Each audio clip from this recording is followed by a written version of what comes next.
Hey, how's it going? My name is Gabby. Welcome back to my channel, and today I'm going to be doing my most surprising books that I read in the year of 2022.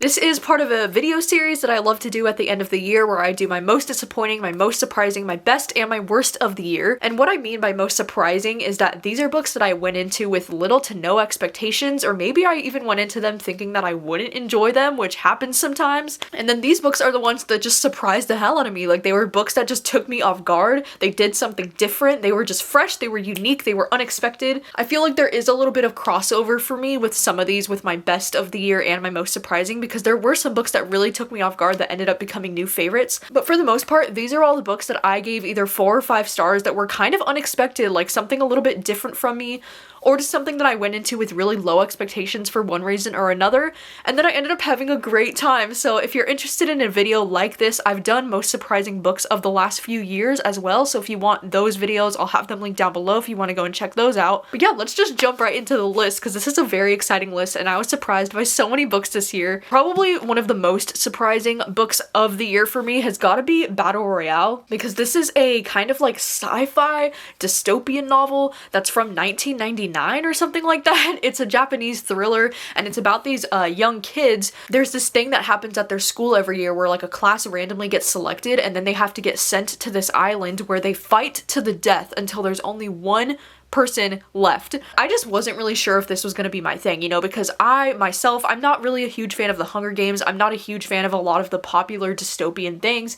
And when I had heard that this book was like one of the best of all time, I just had my hesitations because I was like, I just don't know if this is something I would be interested in reading in the first place. But I ended up picking this book up because I did a video in May this year where I read some popular thriller and horror books from Japanese authors. And so I just decided to give this one a go. I actually buddy read this with my friend Mike and Marcy, and I was not expecting to have literally so much fun reading this book. Like, this ended up being one of my best reading experiences of the whole year, and now I 100% understand the hype for Battle Royale, and I feel like this was the first of its kind, you know, like, I feel like this is the book that it came before the Hunger Games, you know, it came before all of these popular things that it gets compared to, and this was the OG. Like, this shit is incredible. I feel like this book, it's just so fast-paced, you know, like, this book just skips all the bullshit. Like, the games start, like, right at the beginning of this book. Like, it just jumps right in, and I feel like a lot of people might find this book to be a little bit intimidating because it is over 600 pages long, and it is quite a lengthy book, but this book is just so action-packed. I don't know how it manages to keep up the action pace of this book, but somehow it does, because for me,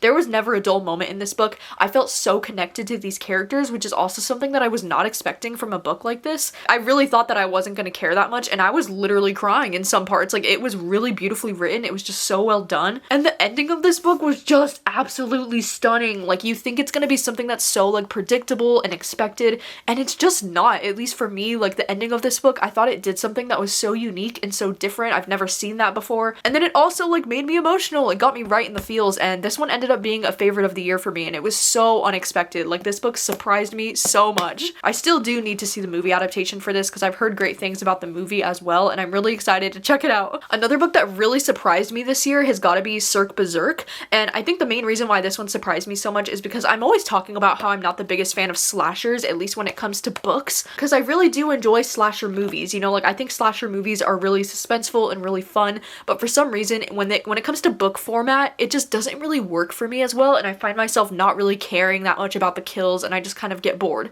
you know, and I feel like slashers can be really boring and repetitive, but I feel like this book in particular is so unique. This one's a horror novella, so it's not even that long, but this one is a slasher, but it has something to it that makes this book so different and so unique and really unexpected. I think too, the fact that this all takes place at kind of like this carnival, and a lot of it takes place in like the 1980s and then also in the present day in like 2019 or so, I just think it just made this book so much fun. Like, I love the like abandoned carnival kind of vibes happening in this book too, and this just has something in the plot that I will not spoil for you because it's such a freaking short book, but this one just had something in the plot that was so unexpected and so cool. Like, I wish there were more horror books kind of written like this because I just love this. It was so cool. Another book I was really surprised by this year has got to be Just Like Home by Sarah Gailey, because I feel like with this book, it was one of my most anticipated books of the year because, first of all, hello, this cover is stunning. It's so beautiful. And the premise just really intrigued me, you know, because we're comparing this to The Haunting of Hill House. But then I just started seeing so many negative reviews, especially from a lot of my friends. Like, so many people were giving this 2 stars and just saying it was a huge disappointment and that the ending was ridiculous. And so I kind of went into this one with really low expectations after hearing such negative things. But it was cool because I actually ended up making this book a book club pick for my book club, the Booktube, in October.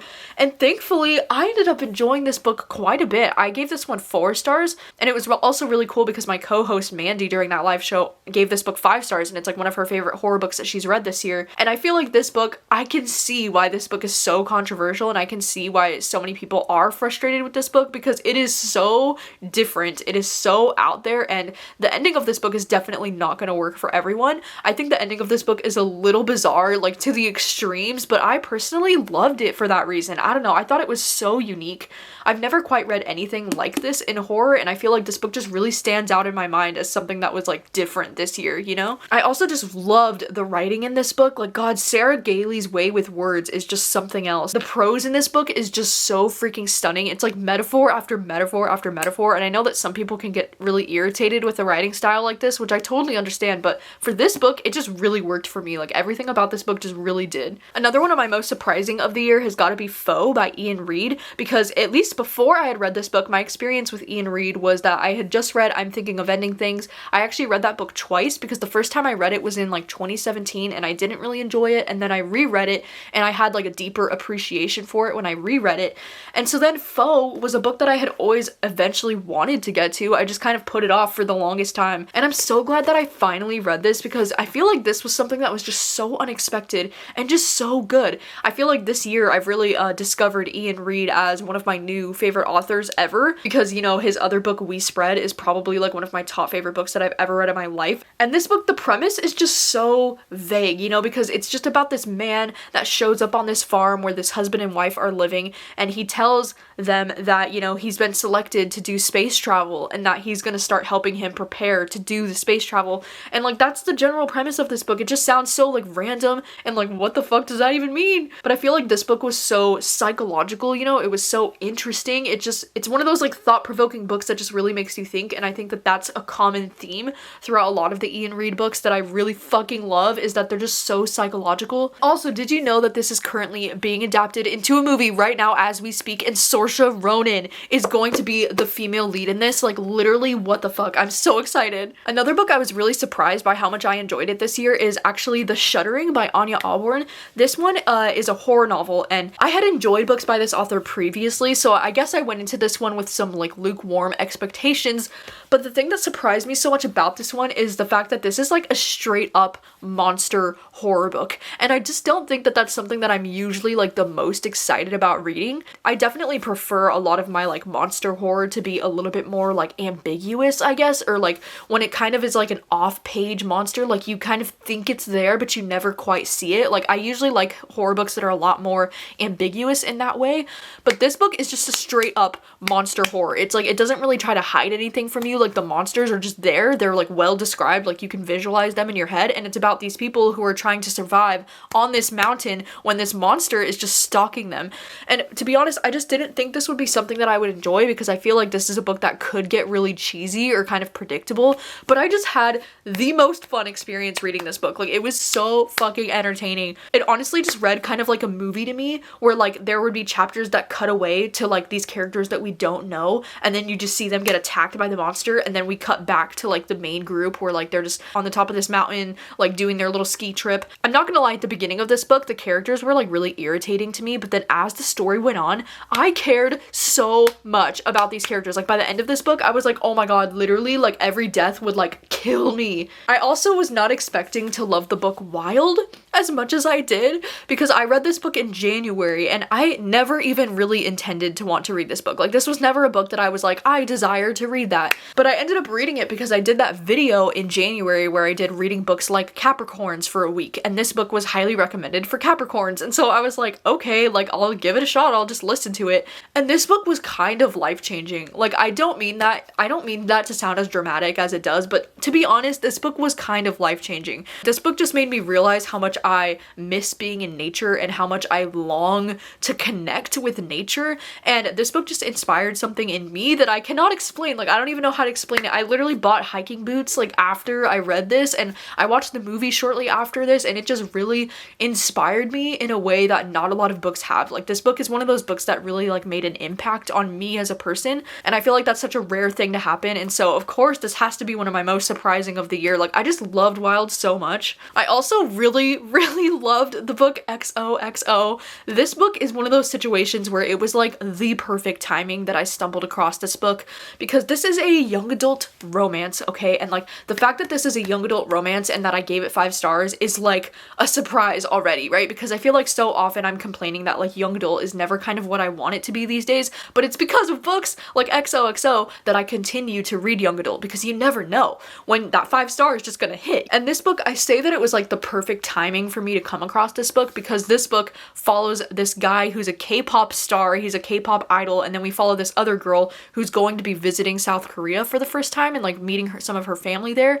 And this book just came into my life at the perfect time, because this book, I read this book right around the time that I was starting to get into BTS, and so I was just like all in my K-pop feels, and this book was just so cute. It was everything. I loved the chemistry between these two. I thought they were so adorable, and also to like follow a K-pop idol in like a romance book in this way was just so unique and so cool, because I had up until now I had never read anything like this before. So this was just such a cute experience, and I loved this book so much. A thriller this year that ended up really surprising me a lot was Insomnia by Sarah Pinborough, and this is one that I went in with some like expectations, because I had loved Behind Her Eyes by Sarah Pinborough. Like, that's one of my favorite thrillers ever, but then everything else that she's published since has been like total shit in my opinion. I just wasn't sure if this was gonna be my thing or not, because I was like, maybe she's a one-hit wonder with Behind Her Eyes, like I don't really know. And I had heard some mixed reviews about Insomnia so far, so I think I went into this one with some pretty lower expectations, but this one ended up being so interesting and such a fun read, because in this story we're following this woman who, she's having sleeping problems, and as she's nearing, I think it's her 40th birthday, I want to say, she's struggling to sleep, and she's worried that the same thing's gonna happen to her what happened to her mom, and that's that after she turned 40 years old, she like stopped sleeping and she just basically like went fucking insane. And so she's worried that the same thing is starting to happen to her. This story, while I think it could be in danger of getting kind of repetitive and just kind of like tropey with like these kinds of things happening, I just thought this was so unique and so interesting and such a fun time. Couldn't guess where it was going, and there was one plot twist that I wasn't the biggest fan of that happened towards the end of this book, but otherwise there was some other really interesting things happening in this that I did not see coming at all, that I was like, okay, that's actually really interesting. And even months after reading this book, like this is still one that I think back on that I was like, oh, what was that thriller that had that cool element to it? And then I was like, oh yeah, it was Insomnia. Like Insomnia was cool. It was a fun time. One romance book that really surprised me this year was The Roughest Draft, and I think that's mainly because I had seen so many negative reviews for this book and people just saying that it wasn't very good and that they like didn't like the chemistry between these two, and I don't know, I was only seeing a lot of negative reviews, even though this was something that I was really excited for, because in this story we're following this couple who, I can't remember if they were together before or if they were like never actually together, but they always like had something, but they used to write books together all the time, and then they just kind of stopped after a while, and then now they're publishers and like everyone in their lives is like, no, you need to write together again because neither of your solo projects are working out, and so they kind of force them into writing books together again. And this book was just so romantic. Like, I don't know, there was something about it, I just loved it. It was so steamy, but like so, like the emotional pining in this book was just so much for me. Like, I just really enjoyed it. I feel like for me, this was everything that I wanted beach read to be, which I know is like a controversial opinion because everybody prefers beach read over this book.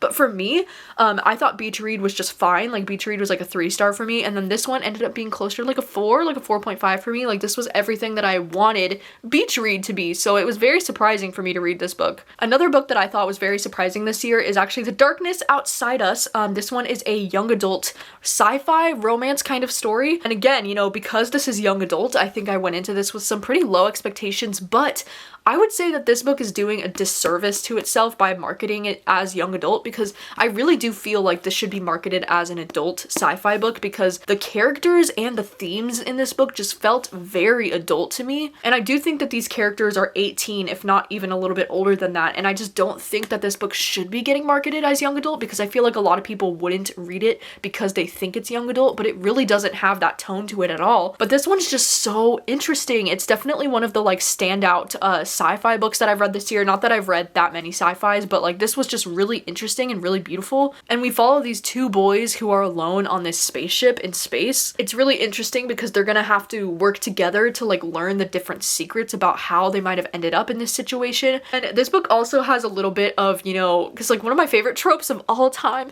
is the roommates to lovers trope, and this one definitely feels like it has that element to it just because they're both alone on this spaceship together and like they don't really have the company of anybody else, so like they only have each other. And for that reason it was just so cute. Like I just ship this romance so hard. Like I feel like the romance in this book is so strong, and I feel like that's something I was always nervous about because I'm like, okay, if it's a sci-fi romance, then like how good is the romance gonna be in a book like this, you know? But the romance was so fucking cute. Like I'm still thinking about it months later, you know, like it's adorable. Another romance that really surprised me this year is The Bodyguard by Catherine Center, and I think this one surprised me a lot because I had read romances previously published by Catherine Center, and I always thought that they were kind of like overhyped and just written for a different crowd that was not for me, you know, like, and I just always assumed that about this author's writing. And so when I actually ordered this book from Book of the Month, and then I realized that this was written by Catherine Center because like for some reason this cover looked way different from any of the books that she's published before,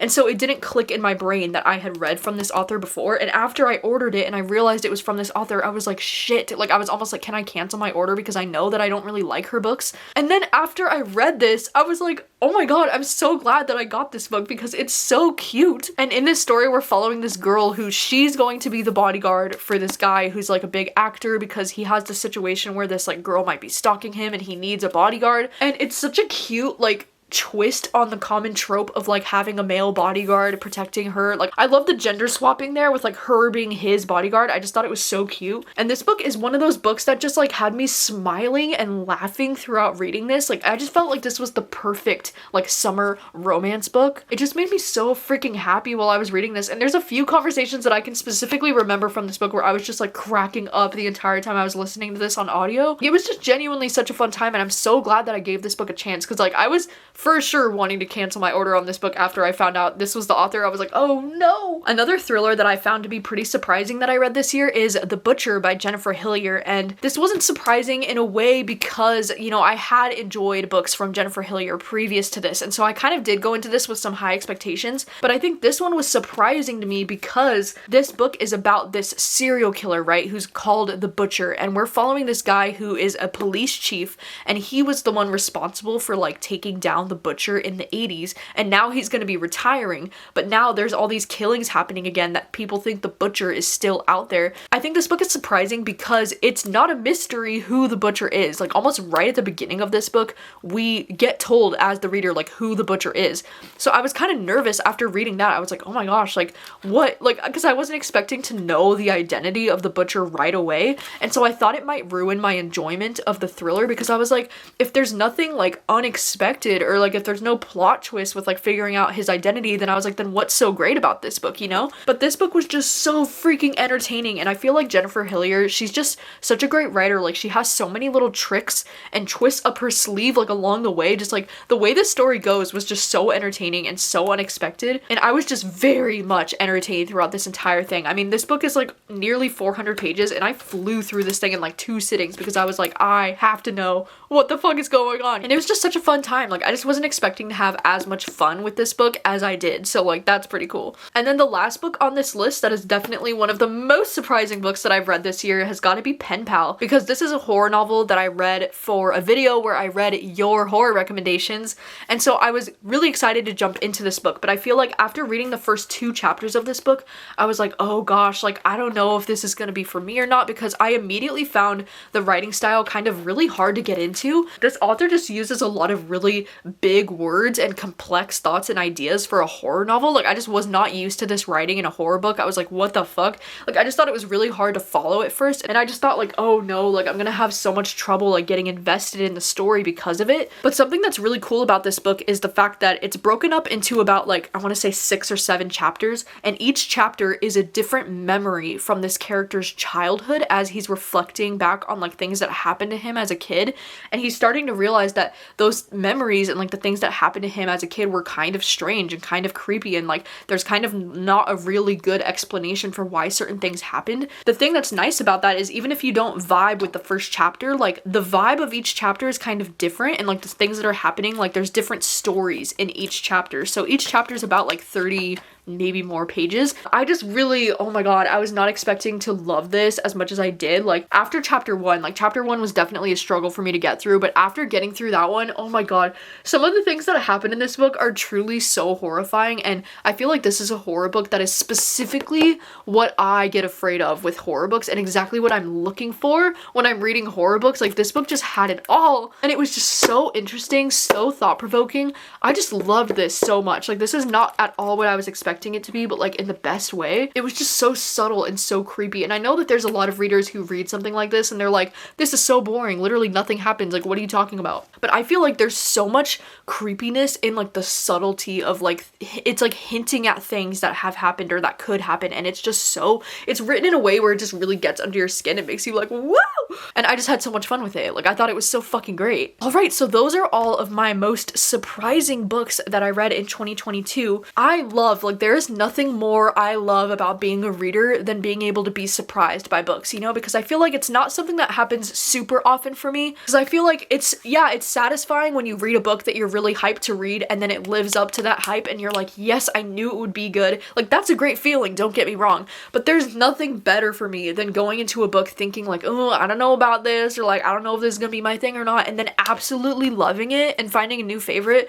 Like that feeling gives me so much like validation as a reader. I'm just like, I look forward to that feeling so much. And so I love making videos like this, getting to talk about all of the books that surprised me the most this year. You'll have to let me know if you've read any of the books on this list. Let me know what you think of them. Let me know if you were also surprised by any of them, or let me know which books you were surprised by this year. Like, were there any books that people were just kind of like shitting on and you thought maybe it wouldn't be your thing and you ended up finding a new favorite that you were very shocked by? I would love to know. Thank you so much for watching, and very soon you can look forward to my best and worst books of the year videos. Oh, I'm so excited. I'm literally so excited to film those. So thank you so much for watching, and I'll see you very soon with another video. Bye.